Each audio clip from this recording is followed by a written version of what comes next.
Hi everyone, it's Nancy from Icon Apprentice, and thanks for joining me again today. We are starting with our icon for Michael the Archangel, and we have ochered our board. It is dry. We used our line drawing with tracing paper underneath to transfer the image to our board.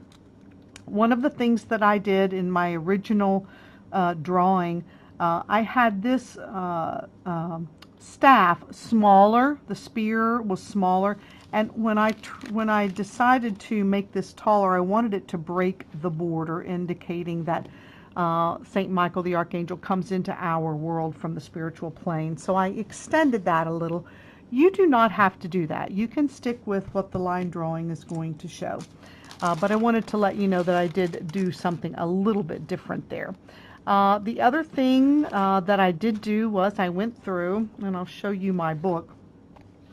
I went through and I put down for the Archangel Michael what all my different colors were, my base coats, my shadows, my highlights, details, what am I going to outline with. So I wrote all that down, and then I came down and I assembled. This is just a, I hope you can see that, it's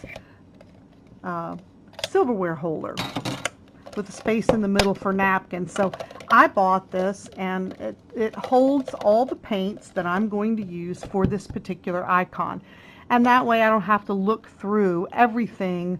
I have many paints, and so it's going to save me some time from looking through that. So I just wanted you to know I do have my paints available here, and what we're going to start doing today is we're going to start base coating some of these, and we're going to see how much we can get done, and we'll do some base coating, some shadowing, and we'll see how things go. And of course, as always, we begin with prayer. So slow down, meditate, call upon God, call upon Jesus, call upon Michael the Archangel to inspire you and to assist you along the way. And let us pause then for prayers that we intend to write into this icon.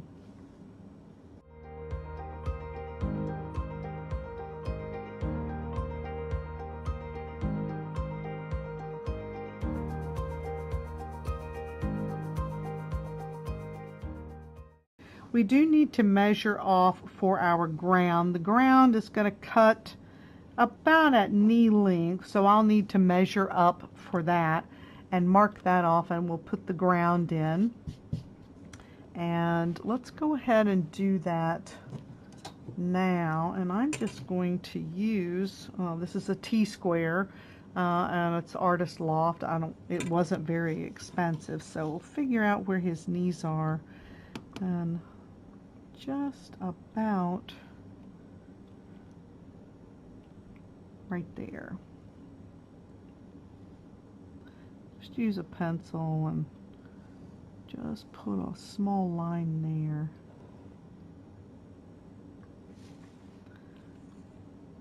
Okay, so that's maybe just a little bit right below the line. One of the things I did was, because of where the spear falls and because of where this wing falls, I kind of positioned it there so that I didn't have any like little tiny areas that I would have to go in and put a ground in between this. This will make it a little bit simpler. So one of the first things, let's go in here and let's look at base coating. And I've got here on base coating that the ground, we're going to use, I believe I said, the ground I was going to do a base coat of vermilion, so a wash. We're going to base coat with the vermilion and then do a wash of olive green over top of that. So we'll get our vermilion out, and I'm going to need a color palette or a plate, and I do have my 3 paint brushes. I have a number 6 round, I have a number 3 round, and I have a round script liner, a 6/0. And I do buy these from Artist Club. They're Papillon, Papillon. They are specific to the Artist Club. So I just wanted to let you know what I use. You may use whatever you can afford or whatever you like best. If you have a particular brand of paintbrush that you just really enjoy, certainly use that. And our Vermillion is going to be just a light wash. It's not going to be really heavy. So I'm putting some matte medium in there. And then I'll be using some water. And I've probably got way too much here. Kind of squirted out all over the place. So we'll end up with a little extra. And Vermillion is a very transparent color, as long as you put it on with the appropriate amount of fluids, water and flow medium or glaze. So,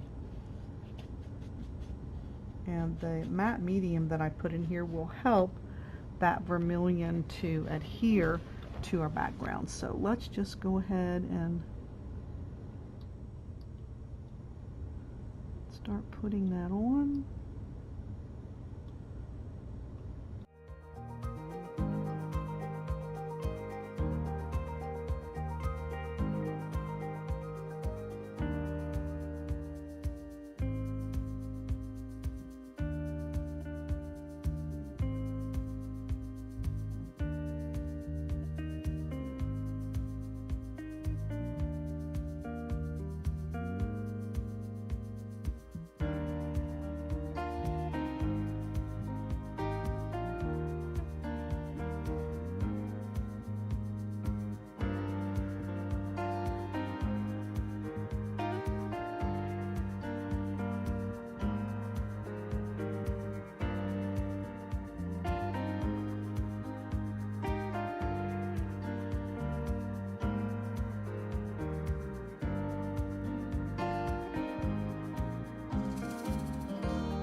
All right, so that went on very nice, and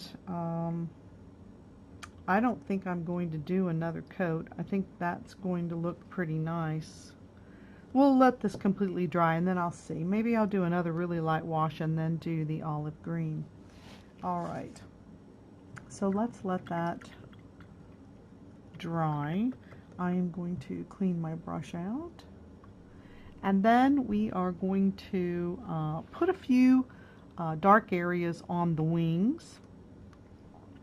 And that is going to be done with Prussian blue. We'll put just some, shadows. Since it's a shadow and we are going to be base coating over that, I wanted to make sure it wasn't going to lift. So we'll go in here, and where darker areas would naturally occur is going to be down here, and this is going to be under the arm and around the armor right here. I'm going to wipe my paintbrush off, then I'm going to come in here and I'll smooth this out a little bit. Get a little bit of water, dab off the excess, and then I'm just going to try to just soften that edge. I don't want it to be so harsh.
All right, we'll let this dry, and then we're going to come back. I'm going to do one more coat of Vermillion on the ground, and I'm going to then base coat with, I believe, Raw Sienna, but I'll double check that.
All right, I think that looks really nice.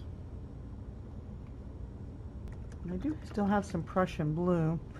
I'm thinking on the armor I might want to put, Prussian blue as a shadow on the outer robe, his outer robe as well. There I'm going to put some Prussian blue shadows on the outer robe. So maybe we'll do that since I already have this on my plate.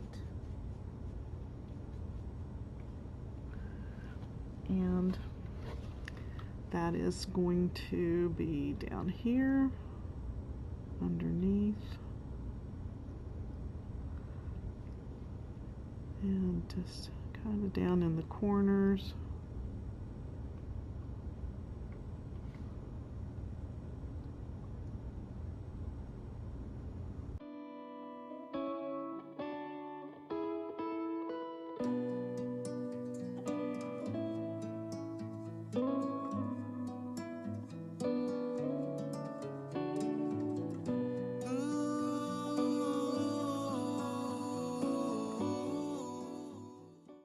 I don't want too much water, but I want it to spread nicely. And then we'll go ahead and start base coating these.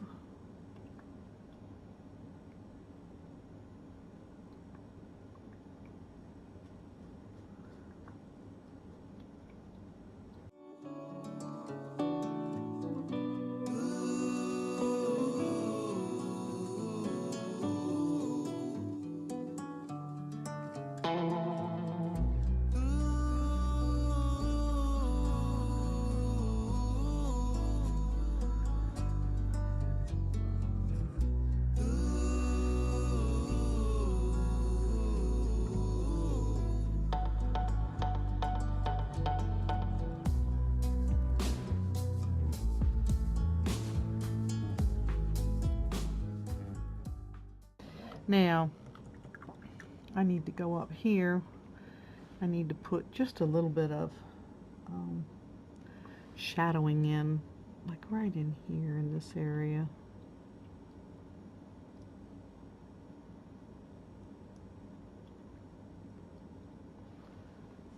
Not a whole lot, I just need a little bit.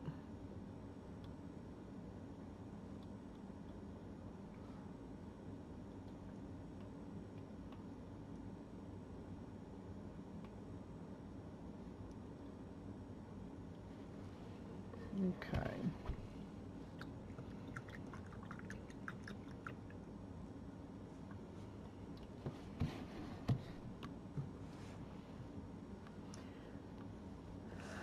Now his inner garment,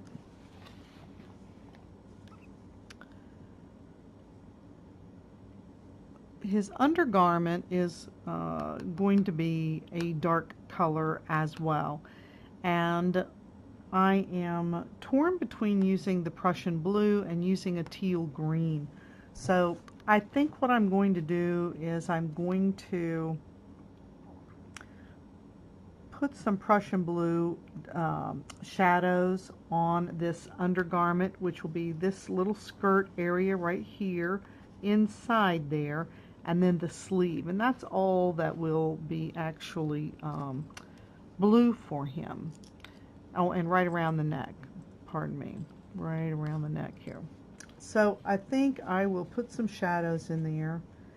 And then I might use the teal green and let's see what it looks like. If I'm not going to like the teal green, I'm going to go back in and maybe use the Prussian blue.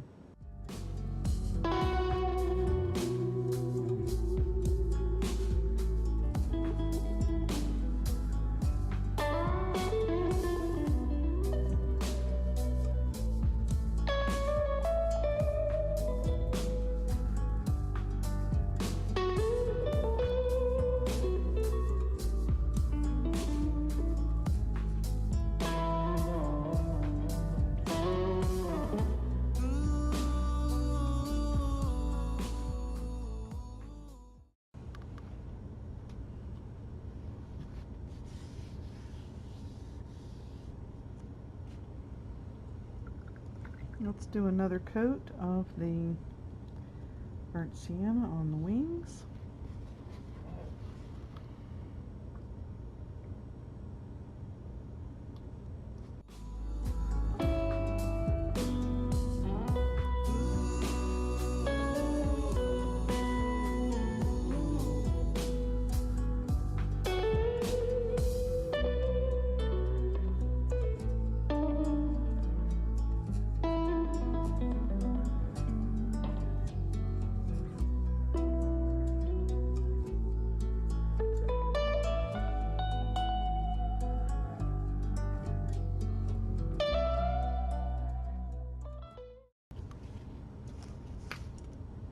The robe is brown madder. The outer robe is brown madder. So let's get our brown madder. And it's not brown at all, it's actually a red. And we're going to prepare it in a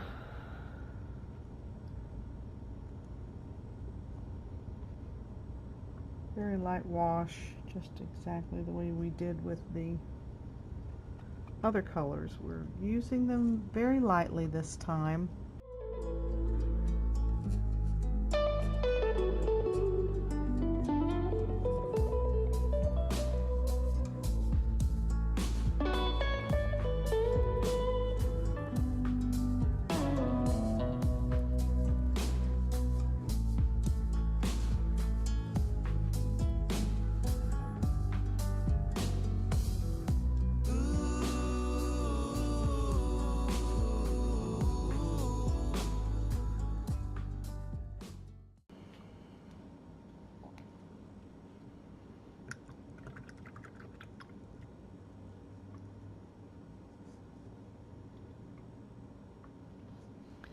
I left this a little bit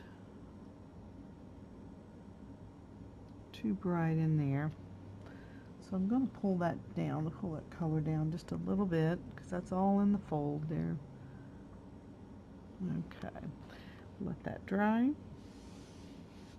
Looks very good.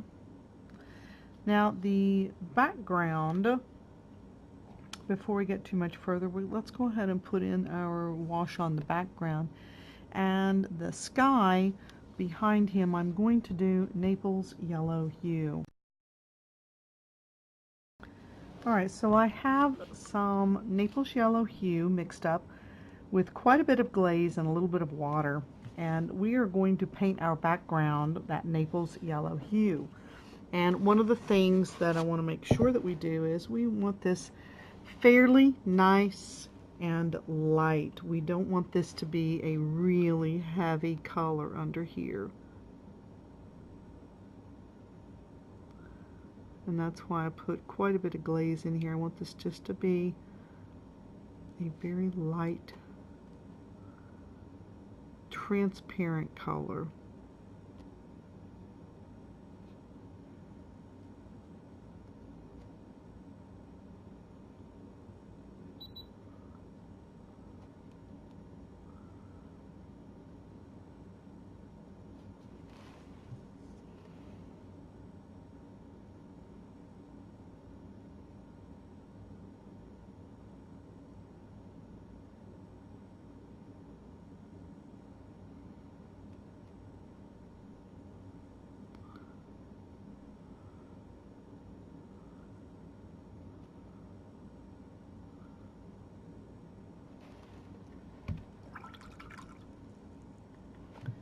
Now, this I feel like I'm having a little bit of trouble spreading, so I am going to come back to my paint and I'm going to thin it out just a tiny bit more because I'm having a hard time spreading that. I kind of felt like that was a little too thick, so I'll put a little bit more water in here. Let's thin it down just a little more.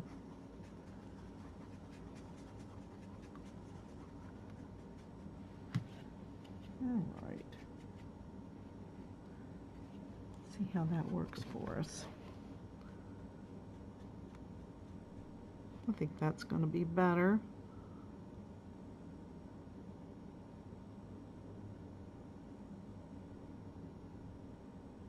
Really into that tail is going to come up into this background, but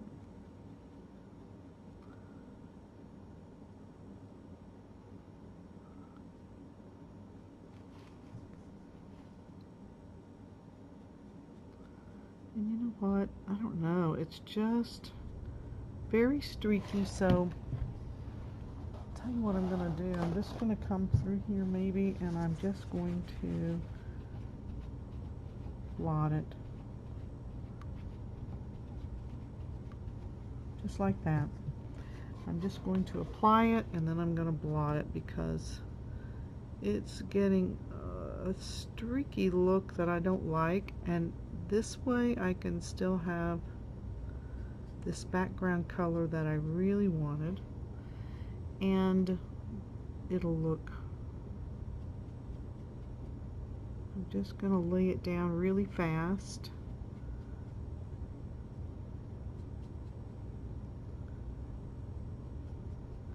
Kind of in sections.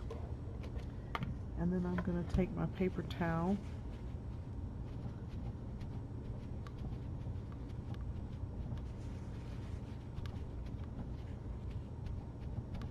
and just blot it.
And I like that.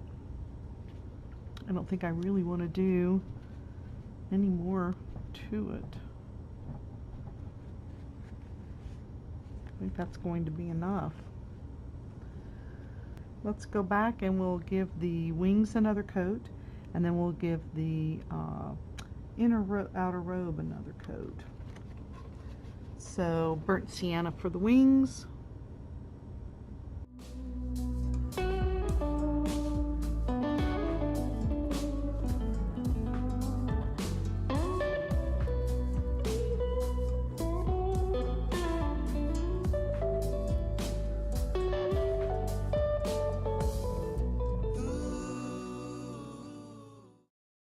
The wings are starting to look very nice.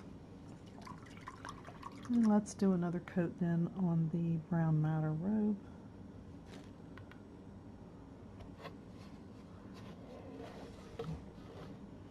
Just be careful now that on the inside we're working.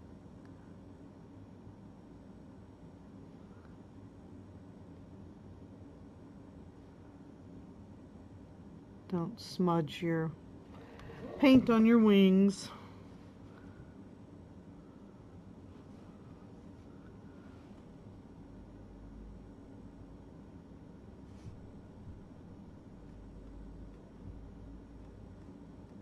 Ah, see? I went out too far. I went out on that wing. Okay.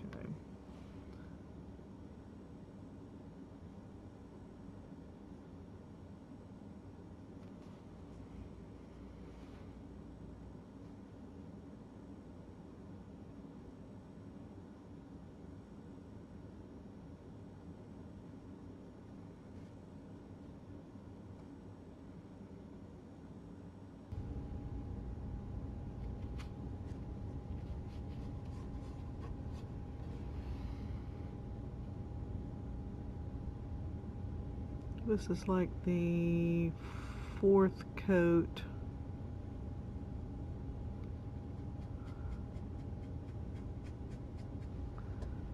Of my burnt sienna.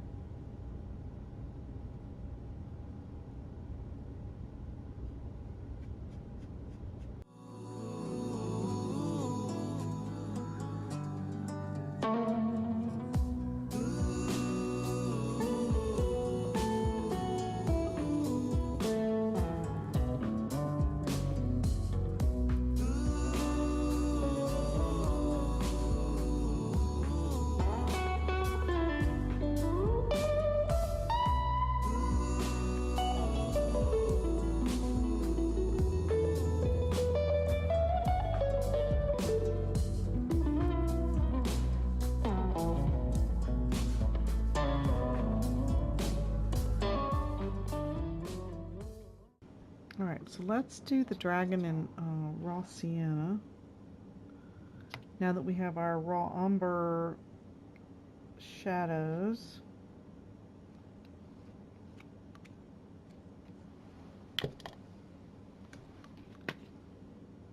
Again, don't forget your flow medium.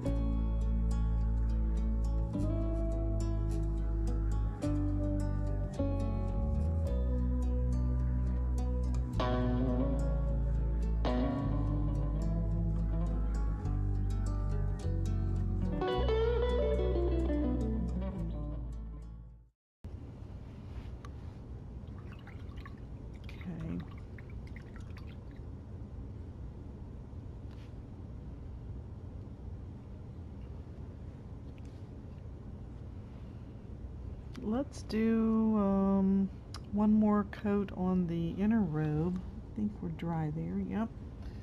So the outer robe, pardon me, the outer robe. Let's do one more coat of this brown matter.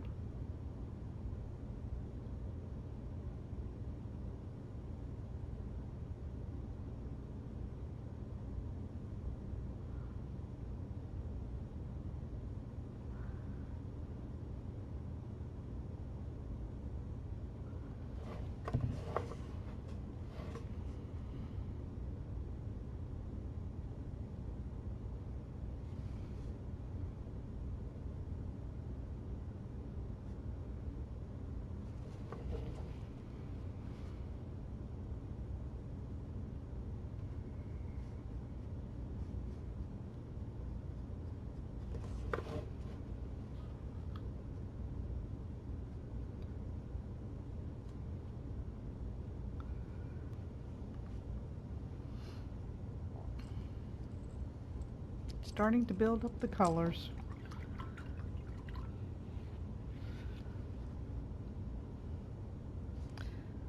Once the dragon's dry, let's do one more coat of the Raw Umber, or sorry, the Raw Sienna on the dragon, and then we will go back in then with the dragon, and we'll start laying in some darker colors and maybe doing some highlights. We're going to be putting at least another one or two coats on the wings, and I think probably another one or two coats, very thin, on the outer robe, the brown matter.